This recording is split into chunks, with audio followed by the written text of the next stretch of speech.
الملک المظفر ایک بادشاہ تھا، اس نے یعنی میلاد کے موقع پر علماء کو بلایا اور ایک پروگرام کروایا، اور وہاں پہ کچھ علماء کی اس نے خدمت بھی کی. ایک نے بیچ میں خوش ہو کے کتاب بھی لکھ دی میلاد شریف کی برکات کے اوپر، اور پھر ایک سلسلہ سٹارٹ ہو گیا. یعنی آج سے آلموسٹ آپ سمجھ لیں 800 سال پہلے، یعنی پہلے 600 سال میں یہ مروجہ طریقہ نہیں تھا.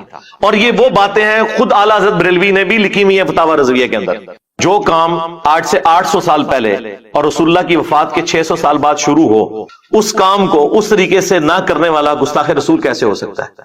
اور اس پر آپ یہ کیسے شعر پڑھ سکتے ہیں کہ سوائے ابلیس کے جہاں میں سبھی تو خوشیاں منا رہے ہیں؟ ویسے تو کہتے ہیں ہم اسے مستحب سمجھتے ہیں، لیکن اس کے ساتھ ایمان جوڑ دیا ہوا ہے. جو چیز شروع 600 سال بعد ہوئی، اور پھر 1588 عیسوی کے اندر، آج سے آلموسٹ آپ سمجھ لیں 450 سال پہلے، جب سلطنت عثمانیہ اپنے عروج پہ تھی، انہوں نے پریکٹیکلی تینوں براعظموں میں پھیلی ہوئی سلطنت عثمانیہ، اس میں 12 ربیع الاول کی چھٹی اناؤنس کر دی، جو آج تک پاکستان میں بھی چل رہی ہے. یہ اصل میں جو اس پورے معاملے کو گود لیا ہے وہ سلطنت عثمانیہ نے لیا ہے، اور وہ پوری دنیا کے اندر پھیلا.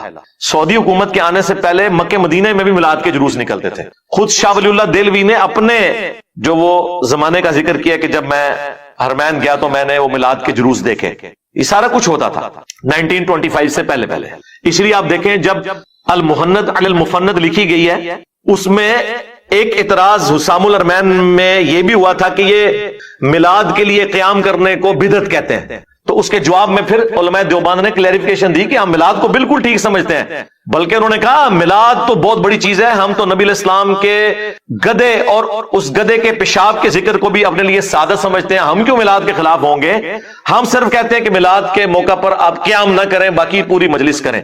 خیر وہ آپ یہ بھی کرنا چھوڑ گئے ہیں. اور اس وقت انہوں نے جواب ان کو یہ دیا تھا، اور فیصلہ ہفت مسئلہ جو امداد اللہ مہاجر مکی نے وہ 7 مسائل جو لکھے، اس میں میلاد والا بھی ہے، وہ تو خود منایا کرتے تھے. بعد میں خیر چونکہ تھوڑا ہارڈ لائنر ہو گئے دیوبندی اہل حدیث کے ساتھ رہ کے، اور پھر یہ انہوں نے راہیں جدا کر لی، ورنہ پرانے بزرگ یہ سارے کام کرتے رہے.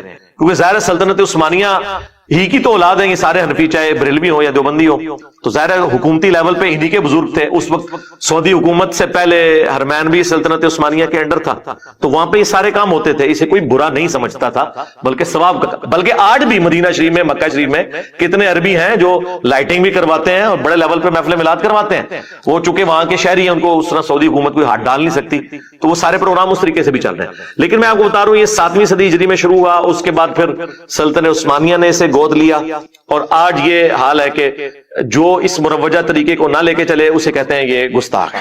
ہم کہتے ہیں اگر یہ گستاخی کا فتویٰ ہے تو پھر خلفائے راشدین پہ بھی لگاؤ. اس طریقے سے اگر میلاد منانا ہے، اور ہمیں بتاؤ کہ مولا علی علیہ السلام جب 5 سال تک کوفے میں رہے، جو تینوں خلفاء کے ساتھ رہے، کوئی حدیث چھپی ہوئی تھی تو ان کو تو پتہ چل گئی ہوگی. تو کوفے کی جامع مسجد میں ہر سال جو محفل میلاد ہوتی تھی، اس میں نعت کون پڑھتا تھا، اس میں تلاوت کون کرتا تھا، اور جلوس کی قیادت کون کرتا تھا، اور عمار ابن یاسر کی کس سبیل کے اوپر ڈیوٹی ہوتی تھی، اور حضرت حسن و حسین جو ہیں وہ کون سا لنگر اس وقت تقسیم کرتے تھے. جب ہم یہ باتیں کرتے ہیں تو کہتے ہیں ایک نہیں گلا کر رہے ہیں. ظاہر ہے بھی جب آپ دلائل لے کے چل رہے ہیں تو پھر ہم آپ سے کہیں گے کہ پھر معاملہ وہاں سے سٹارٹ کریں جہاں سے شروع ہوا. اگر وہاں نہیں ہوا تو آپ ہم پہ گستاخی کے فتوے لگا رہے ہیں. اور یہ 7ویں صدی ہجری مسلمانوں پہ افتاد بن کے ٹوٹی. سنیوں نے تو مسلمانوں پہ یہ ظلم کیا کہ مروجہ طریقہ یہ شروع کیا. شیعہ نے یہ ظلم کیا کہ ایک فاطمی بادشاہ تھا شیعہ کا، سلطان قلاوون. اس نے ایک منت مانی تھی کہ میرا اگر یہ کام ہو گیا تو میں قبر رسول پہ جا کے گنبد رکھ دوں گا. 678 ہجری میں میلاد شروع ہوا، 604 ہجری میں سنیوں کے زیر قیادت، اور 678 ہجری میں یعنی یہ 7ویں صدی ہجری بنتی ہے. 6 پوری ہو کے تو 7ویں میں اس نے لکڑی کا ایک گنبد بنوایا اور اسے لا کے قبر رسول کے اوپر رکھ دیا. اس وقت اس کا کلر سفید تھا، گرین کلر تو بہت بعد میں سلطنت عثمانیہ نے اس کو کیا، پہلے سفید گنبد تھا.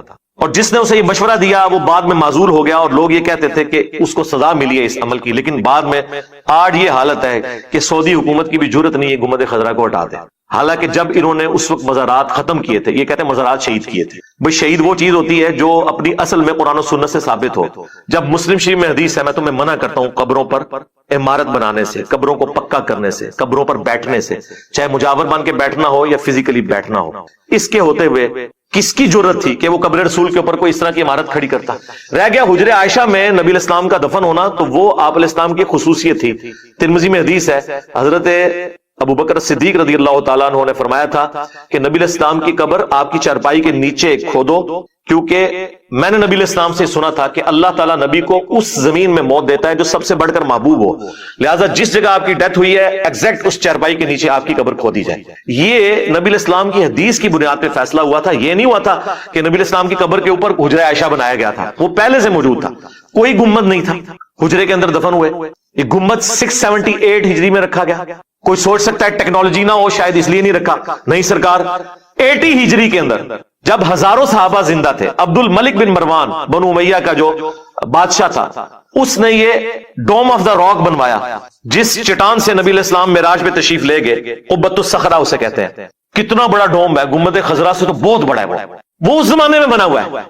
اور اس سے بھی پیچھے آپ چلے جائیں، سیدنا عمر کے زمانے میں جب رومن امپائر آج کا اربوں ڈالر جزیہ دے رہی تھی مسلمانوں کو، تو حضرت عمر تو سونے کا گنبد بنا کے رکھ سکتے تھے، ٹیکنالوجی موجود تھی۔ آیا صوفیہ نبی علیہ السلام کی پیدائش سے بھی کئی سو سال پہلے کا ہے، جو یہ استنبول میں، اس کا ذرا گنبد دیکھیں، گنبد خضرا جیسے درجنوں گنبد اس میں سے نکلتے ہیں، تو ٹیکنالوجی موجود تھی، لیکن صحابہ کرام کو پتا تھا کہ نبی علیہ السلام کی قبر مبارک پہ اس طریقے سے عمارت نہیں بنائی جا سکتی۔ اب وہ گنبد بنا بعد میں ہے، اور آج اس لیول پہ جو بندہ اس کے بارے میں بولے اسے گستاخ رسول کہتے ہیں، اور اس گنبد کے بارے میں وہ لوگ بھی بات نہیں کر سکتے جو مزارات کے خلاف بولتے ہیں، ان کی بھی جرت نہیں ہے۔ وہ زیادہ کہتے ہیں نہیں یہ نبی علیہ السلام کی خصوصیت ہے، یہ کہہ کے لوگوں کو خاموش کرواتے ہیں۔ آپ کی خصوصیت کیسے ہو گئی؟ جو چیز صحابہ تابعین تبع تابعین نے کی نہیں، 7ویں صدی ہجری میں ہوئی، وہ خصوصیت کہاں سے؟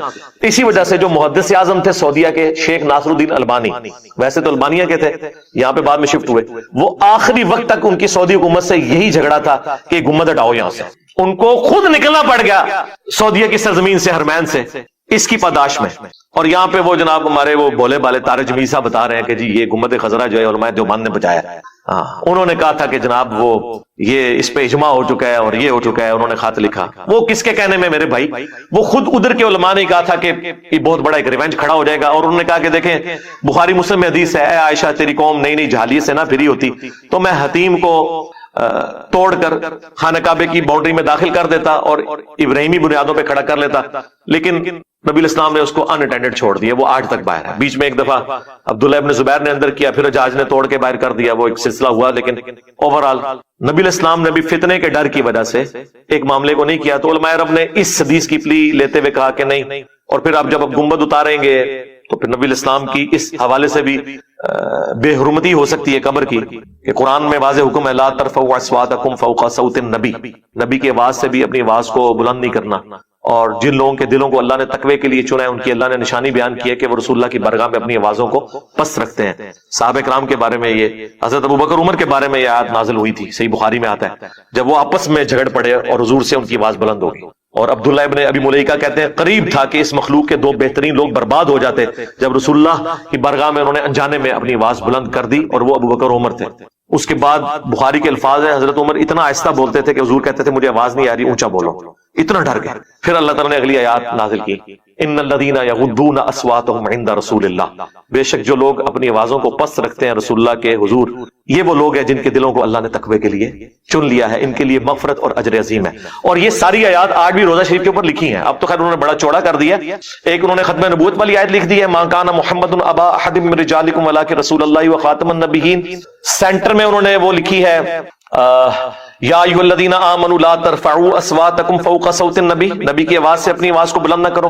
اور پھر اس طرف انہوں نے لکھی ہے وہ ان الذین یغضون اصواتهم عند رسول اللہ، یہ تینوں آیات انہوں نے پہلے بھی لکھی تھی سلطنت عثمانیہ کے دور میں، لیکن اب انہوں نے ذرا چوڑا کر کے ساری وہ جو روزہ شریف دوبارہ سے بنایا ہے تو اس کے اوپر یہ آیات انہوں نے لکھی ہوئی ہیں۔ تو اس وجہ سے بھی اس وقت علماء عرب نے کہا کہ اگر اب اس طریقے سے ٹھوکا ٹھاکی شروع یہ ہو جائے گی تو پھر، حالانکہ اس کا کوئی سولوشن نکالا جا سکتا تھا، بہرحال اب وہ چکے ہے تو وہ اس کو مینٹین بھی کرتے ہیں، ہر سال پینٹ ہوتا ہے۔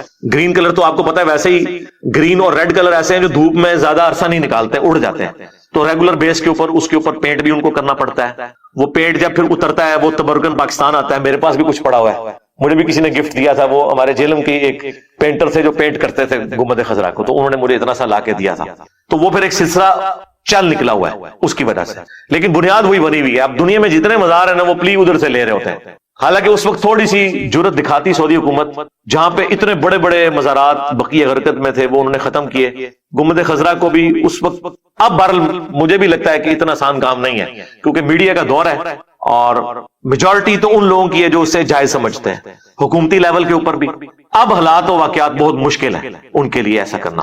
بہرحال یہ میں نے آپ کو بتایا کہ 7ویں صدی ہجری کے اندر ایک میلاد کا تحفہ سنیوں نے مسلط کیا اس امت کے اوپر، اور یہ گنبد خضرا کا تحفہ شیعہ نے مسلط کیا، جو آج تک اس کا بوجھ یہ امت اٹھائی پھر رہی ہے اس حوالے سے کہ جو اس کے بارے میں کوئی جائز بات بھی کرتا ہے الٹا اس کے اوپر گستاخی کا فتویٰ لگا دیتے ہیں. پھر اکثر لوگ آپ کو یہ بھی کہتے سنائی دیں گے، جی دیکھیں جی اقبال ڈے مناتے ہیں، جناح ڈے مناتے ہیں، انڈیپینڈنس ڈے مناتے ہیں، اپنے بچوں کی برتھ ڈے مناتے ہیں، تو نبی الاسلام کی برتھ ڈے نہ منائیں. ہم کہتے ہیں ضرور مناتے ہیں اگر اس کا تعلق دین کے ساتھ نہ ہو. چونکہ نبی الاسلام ایک ریلیجیس پرسنالٹی ہیں، آپ کے بارے میں آپ نے جو بھی عقیدہ کلیم کرنا ہے وہ بڑی ذمہ داری سے کرنا ہے. وہ اللہ کے پیغمبر ہیں صلی اللہ علیہ وآلہ وسلم، ان کے ساتھ ہمارا دین اور آخرت جڑی ہوئی ہے.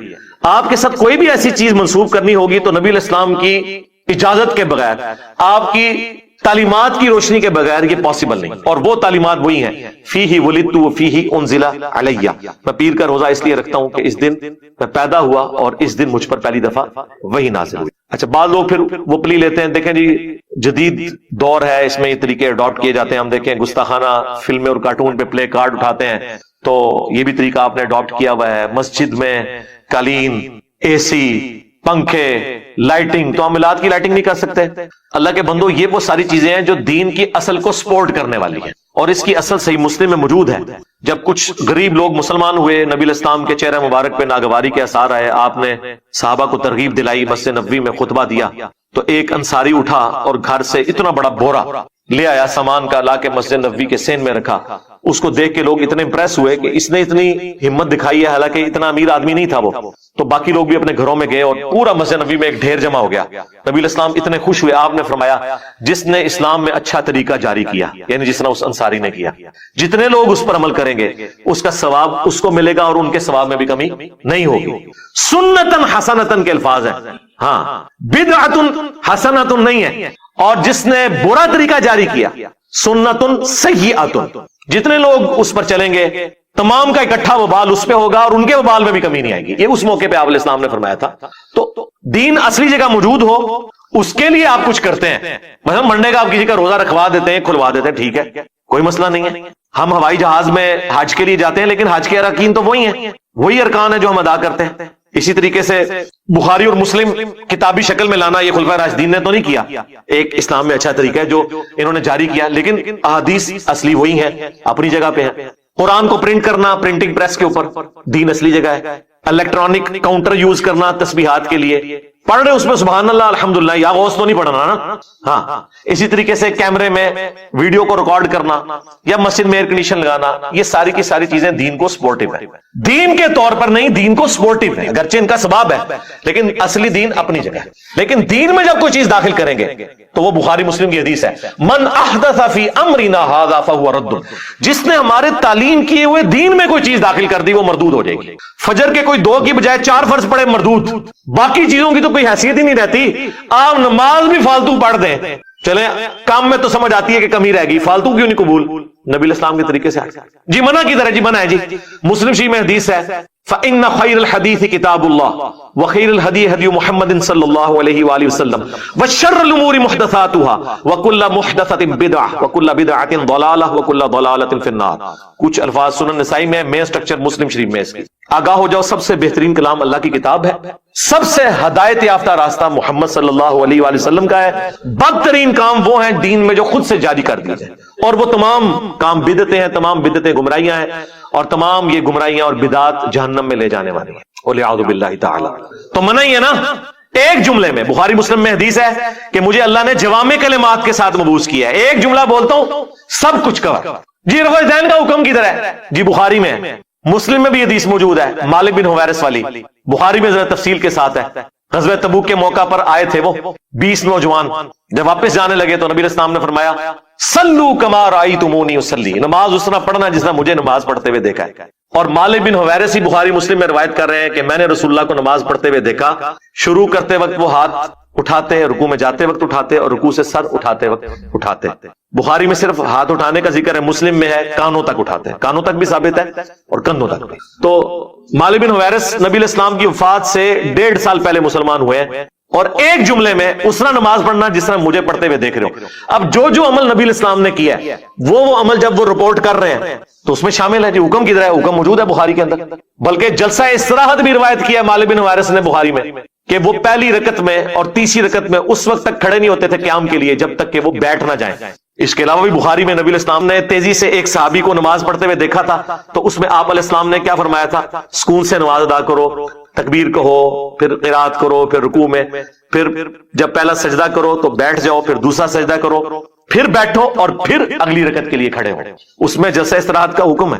6251 نمبر حدیث ہے صحیح بخاری کے اندر. تو یہ جوامع کلمات ہے. جب نبی علیہ السلام نے کہہ دیا کہ میرا طریقہ اس کے علاوہ گمراہی ہے تو منع. پھر اگلا پتہ کہتے ہیں نہیں ٹھیک ہے, ثابت نہیں ہے, منع بھی نہیں ہے, لیکن گناہ کا کام تو نہیں ہے نا, اس میں کون سا گناہ ہو گیا؟